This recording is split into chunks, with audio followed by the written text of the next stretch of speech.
মোর খাতা মোরে ভাগ করে দিছে না দিনে মোর আমের রাইতে তো মুই রাস্তাঘাটে যাই ওই খাতায় কোনে গন্ধ পাইছে কি গরুর মুখের গন্ধ এই এবার তরতর মুই ভিজে গিয়া ধুয়ে দিছি যার গন্ধ নাই থাকি মোর দোষ হইছে এতে সুবহানাল্লাহ সুবহানাল্লাহ সুবহানাল্লাহ আমি কি হইছে হ্যাঁ তো মুই বুঝছি এ দু খাতার বিজেল লাগবে না এরপর হইতে এক খাতার তলে দুই ভাই থাকবো মনে রাইতে হয় দাদা হয় দাদুর বুদ্ধি সে তো মুই বুঝছি হয় দাদু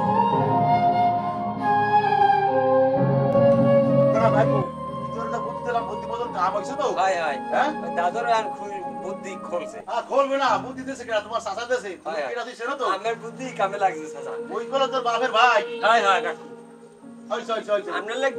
লাগে মুই সব ফ্রি পাইছি দুধও খাইতে পারি না হল খাইতে পারি সব পারি আর ঠকাইতে পারি না মুই দিচ্ছি আচ্ছা ঠিক আছে বুদ্ধি আপনি বিদায় চলি এ বলটা মুখ আব্বার ভাই সালাম কর সালাম কর কেন মারবো কলো সালাম কর হইছে হইছে সালাম লাগবে না না সালাম কর দুই ভাই মিলে থাও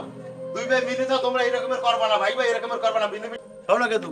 আমি তোমার একটা কথা কই আর তোমারও কই তোমরা দুই ভাই তোমার বাপের যেটুকু জায়গা জমি অর্থ সম্পদ নাহল গাছ গাব গাছ তুলো গাছ যেটুকু পাইছো এইটু দুই ভাই সমানভাবে ভাগ করে খাবা কারণ বর্তমানে যে যুগটা এতে করলে ওই বয়স যে বোকটা থাকে এরা কিন্তু ঠকাইয়া বড় ভাই খাইয়া লাই অতএব এইটা তোমাকে মাথায় রাখবা তুমি ঠকাবো না আমার বুদ্ধি শুনছি এই বুদ্ধি হইলে বড় ভাইয়ের কথা মতো চলে তোমার ঠকাইবে না কিন্তু তো তোমরা দুইজন একবার ভাইয়ের ভাই ঠিক আছে কোন